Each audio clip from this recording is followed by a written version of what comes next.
Good evening, this is George speaking. Right now, insiders connected to the royal family are sharing the complete story of how Princess Catherine has, with little fanfare and almost no public fanfare, emerged as the primary anchor keeping the British monarchy steady. Not because of any official position, not due to authority in government matters, and not from holding some structured office within the palace, but through a blend of her innate qualities, deep empathy, and a subtle yet powerful sense of ethical leadership that those within palace walls and beyond compare to what the late queen once embodied. We're not describing someone carefully trained to fill a position and carrying it out skillfully. We're talking about an individual who, amid her own profound personal challenges and during one of the rockiest eras in the monarchy's recent history, has shown traits that, according to those in the know, have reshaped how the institution views its path forward. People with first-hand insight into palace operations during the time of Harry and Meghan's exit, King Charles's cancer battle, William's rift with his brother, and Catherine's cancer journey and recuperation say there's now a clear internal understanding of what she stands for. One that hasn't been openly stated but influences every major choice about the monarchy's direction. She goes far beyond being William's spouse or the incoming queen consort. In the eyes of those nearest to the heart of the institution, she is the one whose steady presence, sound insight, and demonstrated bravery have kept the monarchy's emotional core and public support intact at a time when nearly every other force seemed determined to tear it down. This evening, we explore the particular traits and steps that have led insiders and royal family associates to view her this way. We look at how she managed her cancer news and her gradual reemergence into view, shifting how the public sees her, and what that change signals for the monarchy's stability. We cover what William has shared in private about the way Catherine's outlook and support have influenced his own views on the institution and his upcoming responsibilities.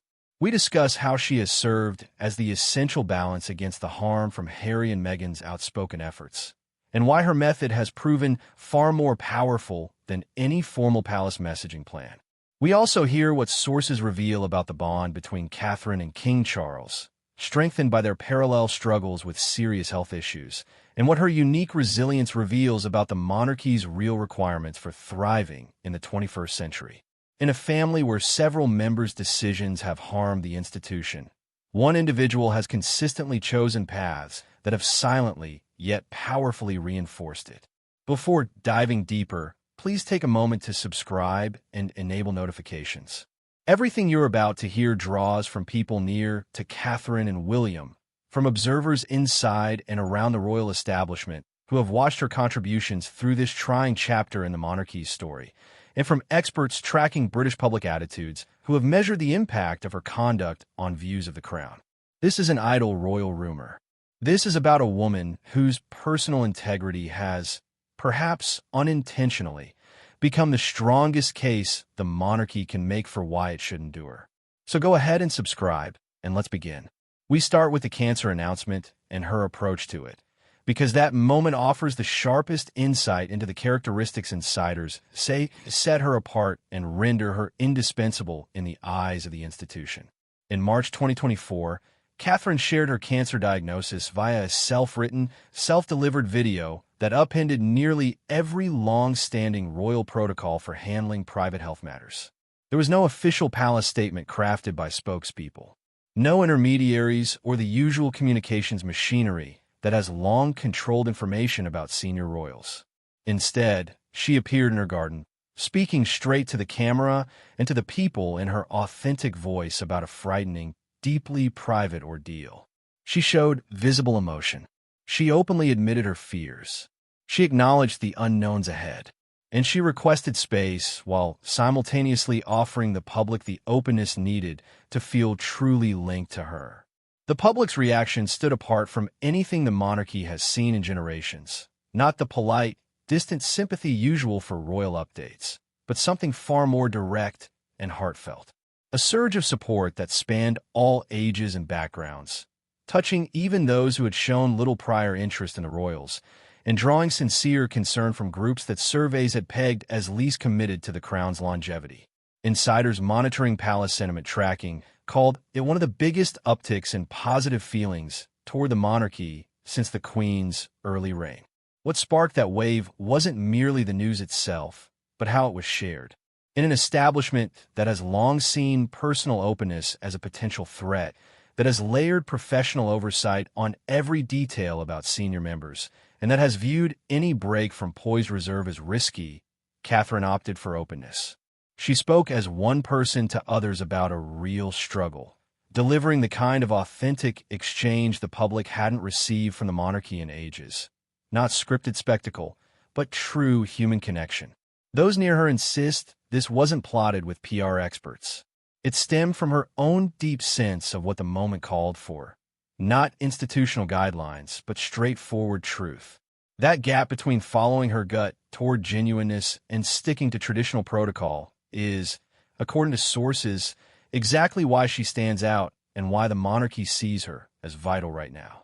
Next, consider her comeback to public life post-treatment and what it conveyed.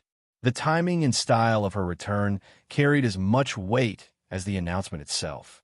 Catherine didn't reappear based on palace schedules or strategic needs. She stepped back in when she felt capable, on her own conditions, aligned with what she could truly handle rather than what the public calendar expected. At Trooping the Color, she appeared noticeably slimmer and still healing, making no effort to hide it. At Wimbledon, her enjoyment seemed real and unforced. At the Remembrance Sunday observance, her quiet attendance reportedly touched those present in profound, hard-to-describe ways. Each moment sent a clear signal. Not that all. Now, turn to how Catherine has offset the fallout from Harry and Meghan's public criticisms. Sources describe this aspect of her influence as partly deliberate and partly instinctive. The core claim Harry and Meghan leveled in their most impactful forum, the Oprah conversation, was that the royal setup is emotionally distant, racially biased, uncaring about personal pain, and ready to prioritize appearance over family members' welfare. That charge didn't arise in isolation. It resonated with a public, especially younger and more varied groups, already open to stories of institutional flaws. Coming from an insider and his partner, Lynette Waite. The strongest response wasn't an official rebuttal, lawsuit, or PR plan. It was a clear, living alternative. Someone from the same family and system showing through everyday actions that warmth, candor, real bonds, and choosing truth over optics are possible.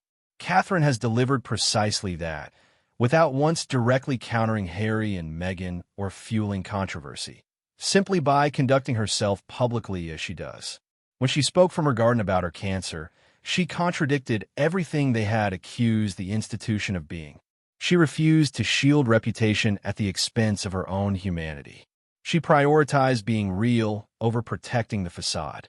Faced with personal hardship, she didn't hide behind palace barriers. She let people in. That decision, born of true crisis, showed something no PR operation could script.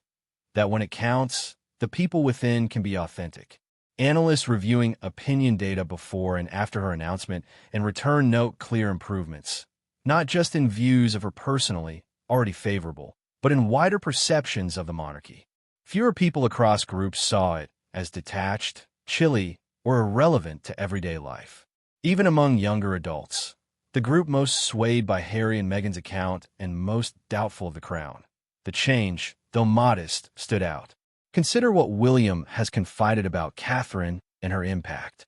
His viewpoint sheds light on her meaning not only to the institution, but to his own capacity to lead through his hardest times. Those close to him and familiar with his private remarks portray him describing their partnership in terms deeper than standard spousal support.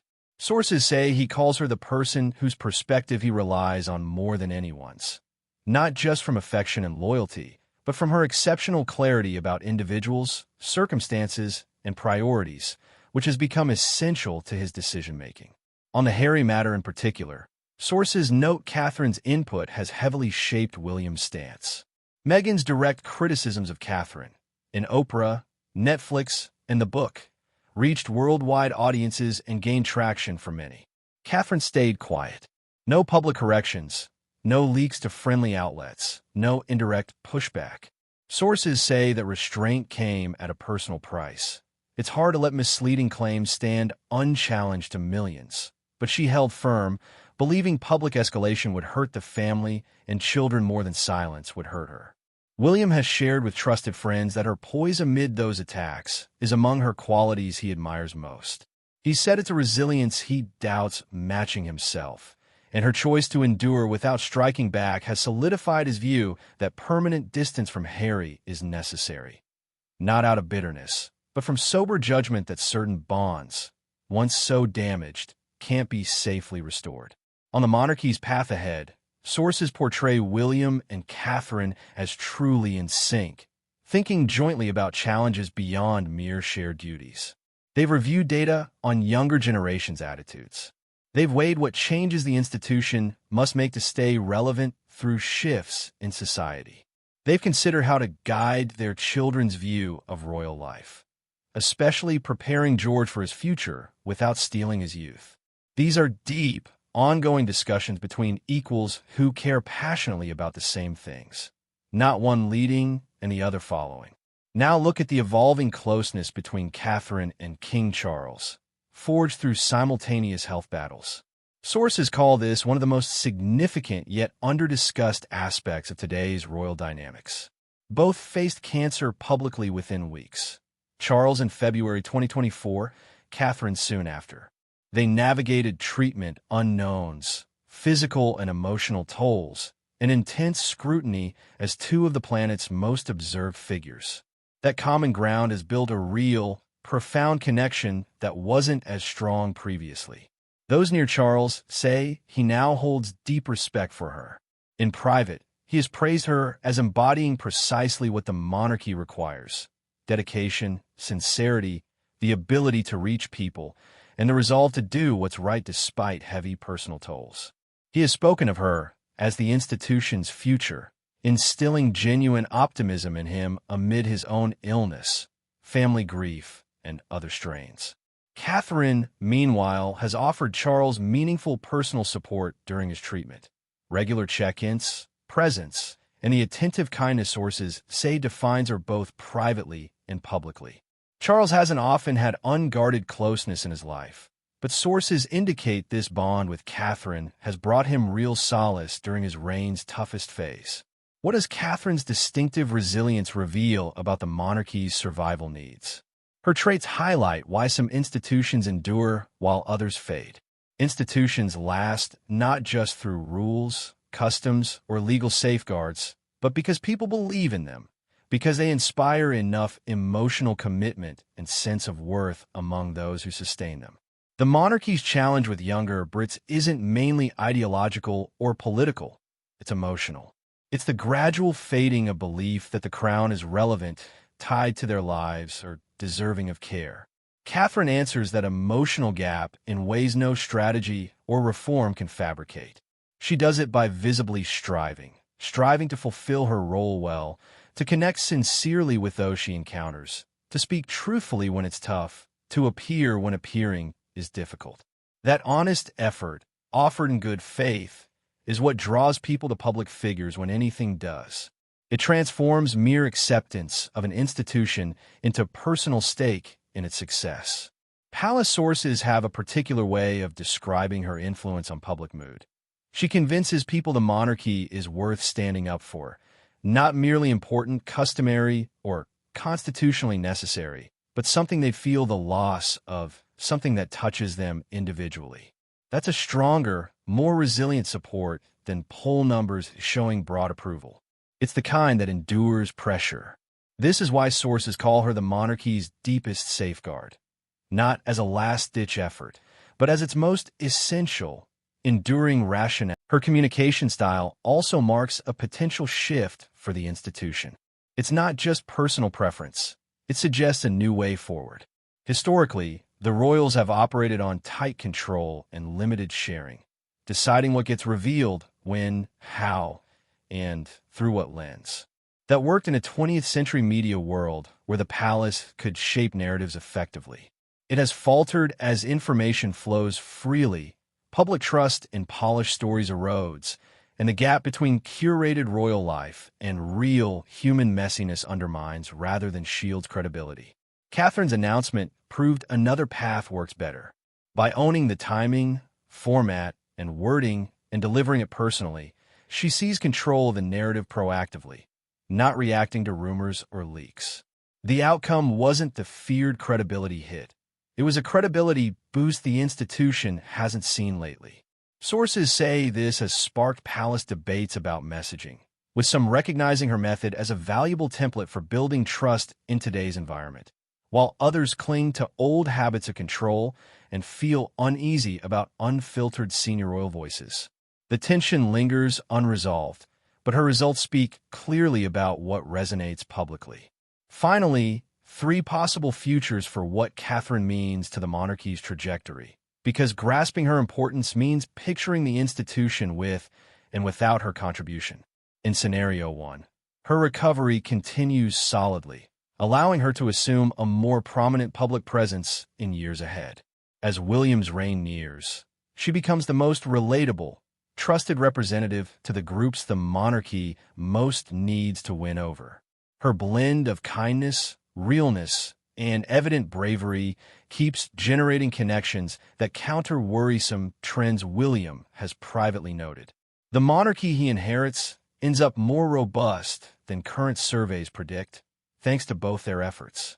This is the path the palace pursues, and sources view it as realistically within reach based on her demonstrated strength through illness and comeback. Scenario 2. Health constraints persist, limiting how fully she can engage publicly. Even successful treatment leaves lasting impacts, and the demands of royal duties are intense. Those close to her say she's intentionally pacing herself, focusing on what truly counts over routine obligations. If ongoing needs restrict her schedule or intensity, the institution must adapt, perhaps emphasizing fewer but more meaningful appearances to sustain the bond she fosters. Scenario 3. Her approach becomes the blueprint for the rising generation, George, Charlotte, Louis, and beyond. As their mother and the future king's primary influence, she models authenticity, real engagement, and the bravery to be human publicly every day. If those values take root, if her children grow into their roles embracing her instincts rather than the guarded institutional defaults, the monarchy's ability to forge true public ties no longer hinges on one person. It becomes embedded in its culture. So tonight, this is the picture. Through her conduct during her greatest personal trials and the monarchy's recent storms, Princess Catherine has quietly risen to become its chief stabilizing influence. Her candid, vulnerable handling of her cancer news, in an establishment long wary of personal exposure, sparked widespread public warmth that reached demographics drifting away. Her measured, honest return to duties showed real commitment and bravery no PR plan could replicate. She has countered Harry and Meghan's narrative most effectively, not with arguments, but by embodying the opposite, choosing humanity over image in the very system they criticized. She has guided William's perspective on the monarchy's future and his place in it. She has formed a deep, supportive bond with King Charles amid shared health struggles. And simply by living her values publicly, she has supplied the monarchy's strongest, most lasting case for enduring. Insiders use one phrase to capture her gift.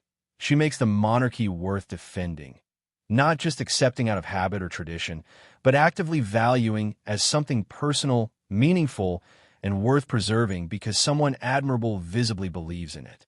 Amid years where various choices have weakened the institution, one person has made choices, at real personal expense, that have steadily rebuilt it. The monarchy's truest case for tomorrow isn't strategy or tradition. It's a woman who sat in a garden and spoke the truth plainly. Now over to you. If you see Catherine as the monarchy's vital, unmatched pillar, type Catherine is the monarchy. If you feel her devotion and endurance, despite attacks and hardships, merit far greater appreciation, type she deserves better.